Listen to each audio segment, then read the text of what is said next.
Baik Ibu, Bismillahirrahmanirrahim. Assalamualaikum warahmatullahi wabarakatuh. Bu, sebelumnya perkenalkan nama saya Fabian, keluarga kami yang pas 19 yang hari ini. Baik Ibu, selanjutnya saya izin menanyakan identitas Ibu terlebih dahulu ya Bu. Ibu dengan Ibu siapa? Marni. Ibu Marni, usianya berapa tahun Ibu? 29. 29 tahun. Tinggalnya di mana Ibu? Di Buah Batu. Iya, Buah Batu. Ibu sebenarnya udah menikah atau belum Bu? Sudah. Baik Ibu, ada yang saya bisa bantu? Saya tuh mau pasang KB, ya cuman bingung gitu yang menurut aku yang mana, soalnya saya pertama kali pasang KB tuh soalnya saya ada anak satu, umurnya masih 2 tahun. Nah niatnya mau kasih gerjang gitu ya buat nanti takutnya hamil anak kedua di usia gitu. Baik Ibu, selanjutnya saya ingin menanyakan beberapa pertanyaan pada Ibu sebelumnya Bu. Ibu sebelumnya ada riwayat hipertensi di keluarga, penyakit jantung atau tidak Ibu? Enggak sih. Tidak ada.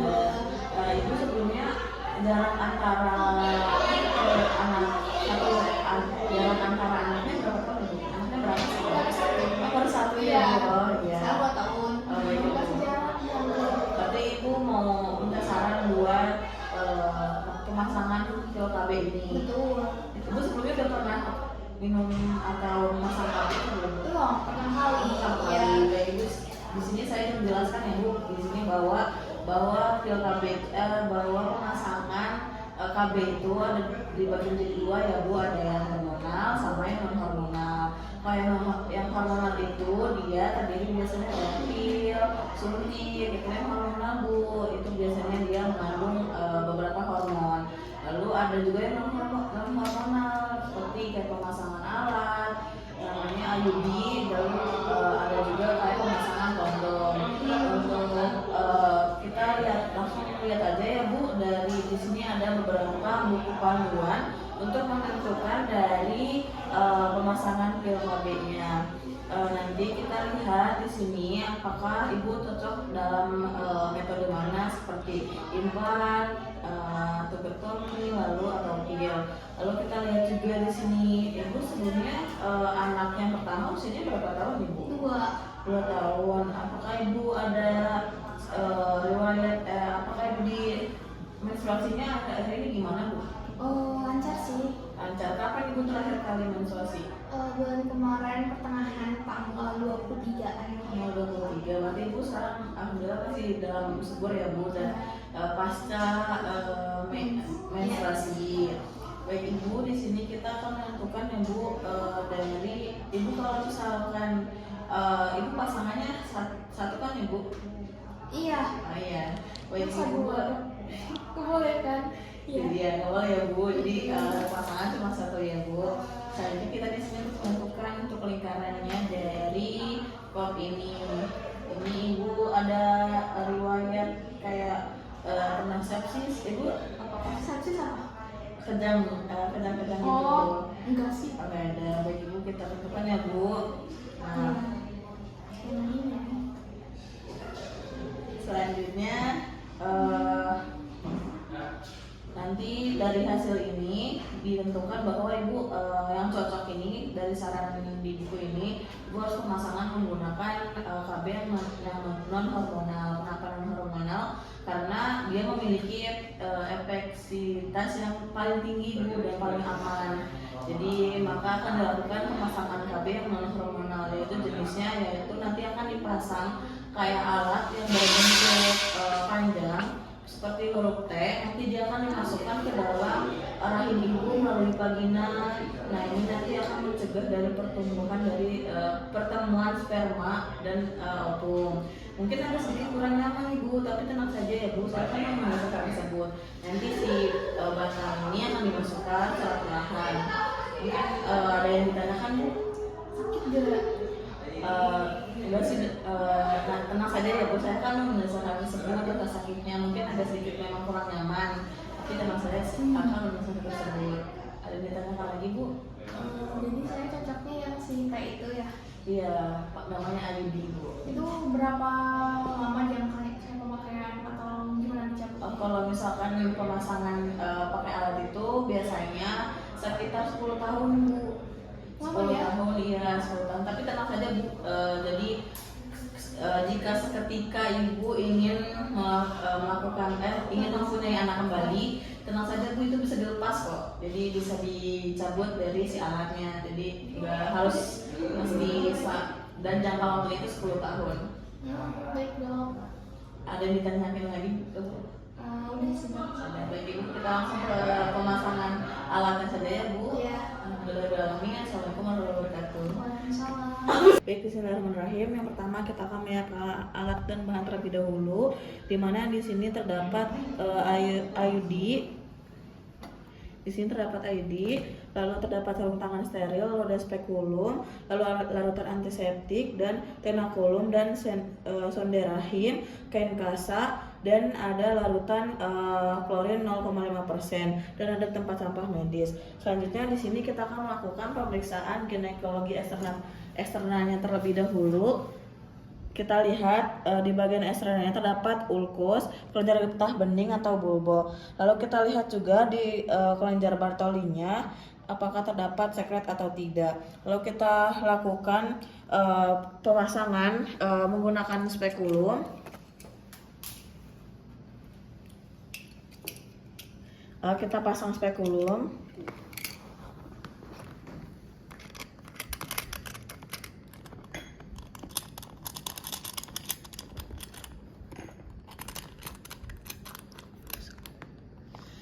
Setelah itu kita lakukan kita periksa apakah terdapat cairan pada vagina, lalu apakah jika diperlukan untuk melakukan pemeriksaan mikroskopis.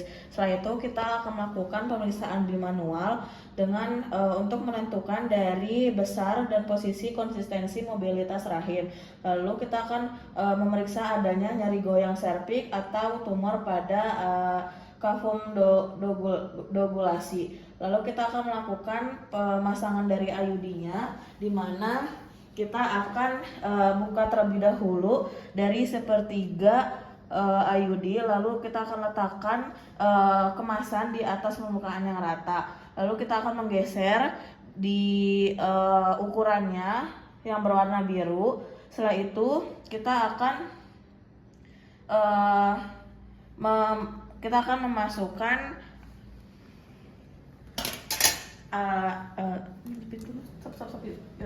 lalu pastikan cincin dari si virusnya sejajar dengan arah IUD-nya. Setelah itu IUD siap untuk dimasukkan ke dalam rongga rahim. Lalu kita akan pastikan terlebih dahulu bahwa kita akan melakukan prosedur ini ditemani dengan asisten. Lalu kita akan menggunakan sarung tangan steril yang baru.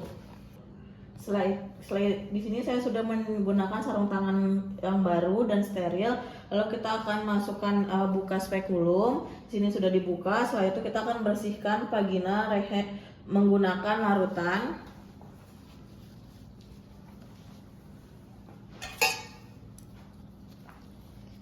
Kita masukkan, kita bersihkan ke dalam vaginanya. Kita buang ke tempat sampah medis. Setelah itu kita akan jepit serviks dengan menggunakan tenakulum.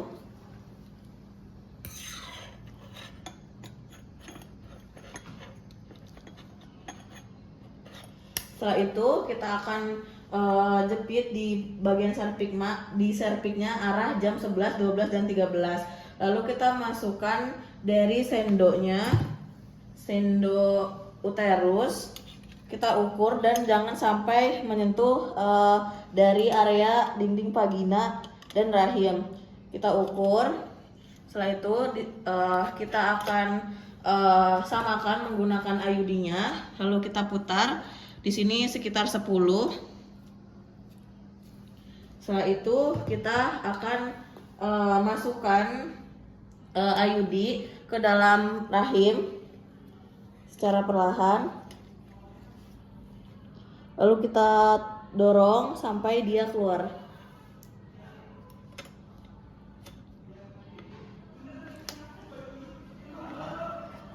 Setelah itu kita lepaskan IUD-nya. Setelah itu kita tarik dari penjepitannya. Setelah itu kita lakukan observasi dan observasi sekitar 15 menit. Lalu kita untuk alat dan bahan kita rendam ke larutan aseptik untuk dilakukan pembersihan. Selanjutnya di sini kita akan melakukan pencabutan dari IUD-nya. Yang pertama kita pastikan terlebih dahulu pasien sudah mengkosongkan dari kantung kemihnya atau sudah melakukan buang air kecil. Lalu kita cuci tangan menggunakan sabun dan kita keringkan menggunakan kain. Selanjutnya di sini kita siapkan alat dan bahan seperti spekulum, tenakulum, sonde dan klem ovum dan terdapat lampu. Selanjutnya kita akan melakukan pemasangan dari pastikan pasien dalam keadaan berbaring, lalu masukkan spekulum ke dalam vagina, lalu bersihkan menggunakan cairan aseptik. Setelah itu kita bersihkan. Setelah dibersihkan, kita akan melakukan penjepitan dari IUD-nya. Kita jepit, setelah itu kita tarik dari si IUD-nya menggunakan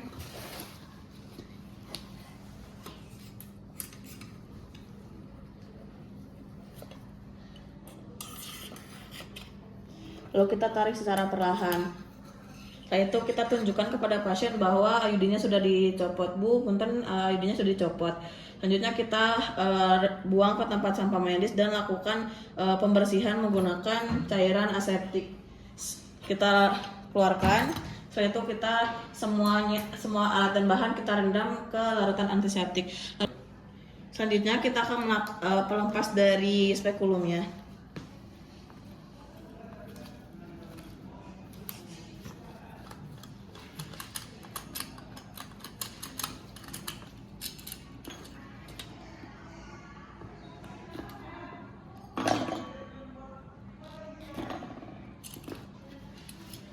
Baik Ibu, selanjutnya kita akan alhamdulillah untuk pemasangan sudah selesai.